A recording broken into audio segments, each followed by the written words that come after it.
loi a été mal faite, mais avant de blâmer la loi, j'invite notre ministre à déjà bien l'appliquer. Ici, il a évidemment pas choisi la bonne procédure, et de toute façon, selon l'examen que j'ai de ce dossier, quand bien même il aurait appliqué la procédure que le tribunal administratif l'invite à appliquer, je considère que, eu égard aux attaches profondes qu'a cet individu algérien avec la France, eu égard à la Convention européenne des droits de l'homme, dont nous sommes partis, mais aussi aux droits communautaires, notamment la directive Retour, cet individu est inexpulsable.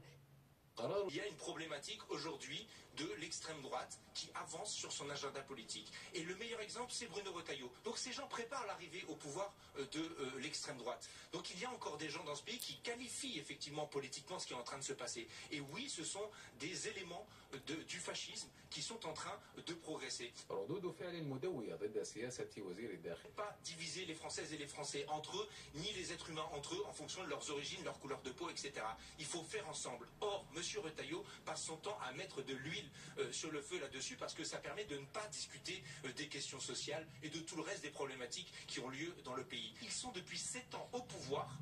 Et ils prennent la situation actuelle en disant « Regardez, c'est scandaleux, la violence augmente, etc. » Ben, c'est leur bilan. La situation actuelle, c'est leur bilan. C'est leur bilan. Il faudrait peut-être leur poser la question à un moment donné, de les confronter à leur propre bilan et leur propre inefficacité, innocuité de leurs propositions politiques.